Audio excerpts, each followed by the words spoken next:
Behold the mighty Kraken, an ancient leviathan rising from the abyssal depths, its tentacles thick as redwood trees, crushing galleys and dragging screaming sailors into the cold, dark silence of the ocean floor. It is a primordial nightmare of pure destruction. Now watch as it sinks back into the waves, because this legendary monster has absolutely zero relevance to the history I'm about to tell you. I just needed you to see something terrifyingly logical before I introduced you to the sheer, unfiltered insanity of the year 1325. We are diving into a historical event so bizarre and catastrophically violent that it makes a giant sea monster look like a rational diplomat. 2,000 men were put to the sword, two powerful city-states ignited a total war, and the political landscape of Italy was scarred for centuries, all because of a single, wooden, dirty bucket. This is the War of the Bucket, the most absurd military conflict in human history. Stay with me, because by the end, you will see the actual bucket that sparked a massacre, and believe me, it is still a source of bitter pride 700 years later. The setting is northern Italy in the 14th century, a time and place where your honor was worth more than the lives of your entire family. The city of Bologna and the city of Modena had been locked in a vicious rivalry for over 200 years. This wasn't just a disagreement over borders. This was a fundamental clash of worldviews.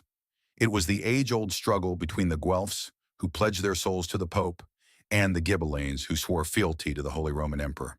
They had spent centuries burning each other's crops and nursing a hatred that ran deeper than the Po River. But after decades of geopolitical maneuvering, the tinderbox finally exploded over a piece of stable equipment. Under a moonless Italian sky, a small band of soldiers from Modena decided to strike a blow against the very soul of Bologna.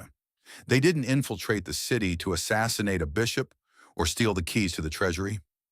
No, they crept toward a public well near the San Felice gate. In the silence of the night, they unhooked a simple oak bucket used for drawing water, a common tool stained with mud.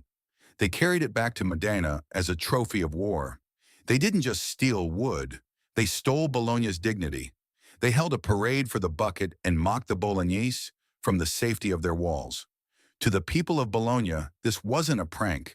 It was a supreme violation of their national sovereignty. They didn't see a missing pail. They saw a spit in the face of their city's honor. Bologna demanded the bucket's immediate return. Modena, basking in their own pettiness, hung the bucket in their central bell tower for the world to see and told Bologna to come and take it. The response was overwhelming. Bologna mobilized a massive army of 30,000 infantry and 2,000 heavily armored knights. It was a sea of steel marching through the autumn mud for the sole purpose of reclaiming a piece of kitchenware. To face this juggernaut, Modena could only scrape together 7,000 men. On any parchment in Europe, this was a guaranteed slaughter. It was 4-to-1 odds. You would think the Bolognese would simply walk in, take their bucket, and go home. But the gods of war have a dark sense of humor.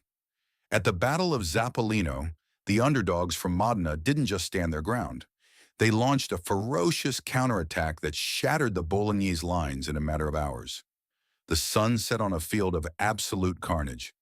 2,000 men lay dead in the dirt, their lives ended by pike and sword, their blood soaking into the earth, all for the sake of an oak bucket. The Bolognese army fled in total panic. The soldiers of Modena weren't finished. They chased the survivors back to the gates of Bologna. Just to ensure the humiliation was absolute, the Modenese soldiers stopped at a second well outside the enemy walls, stole a second bucket just to prove they could, and held a victory feast under the noses of their defeated rivals before marching home. To this very day, 7 centuries later, that original oak bucket is still hanging in the Torre della Ghirlandina in Modena. It is kept behind glass like a sacred relic of pure spite. It is a monument to the fact that they once broke a superpower over a household item. Bologna has tried to negotiate for its return multiple times, but Modena refuses to budge. It is their greatest trophy, a constant reminder of a time when honor was measured in wooden pails and blood. This was the peak of 14th century pride, a world where a missing bucket was a death sentence. The lesson is simple. Humanity will always find a reason to fight, even if the prize is worthless.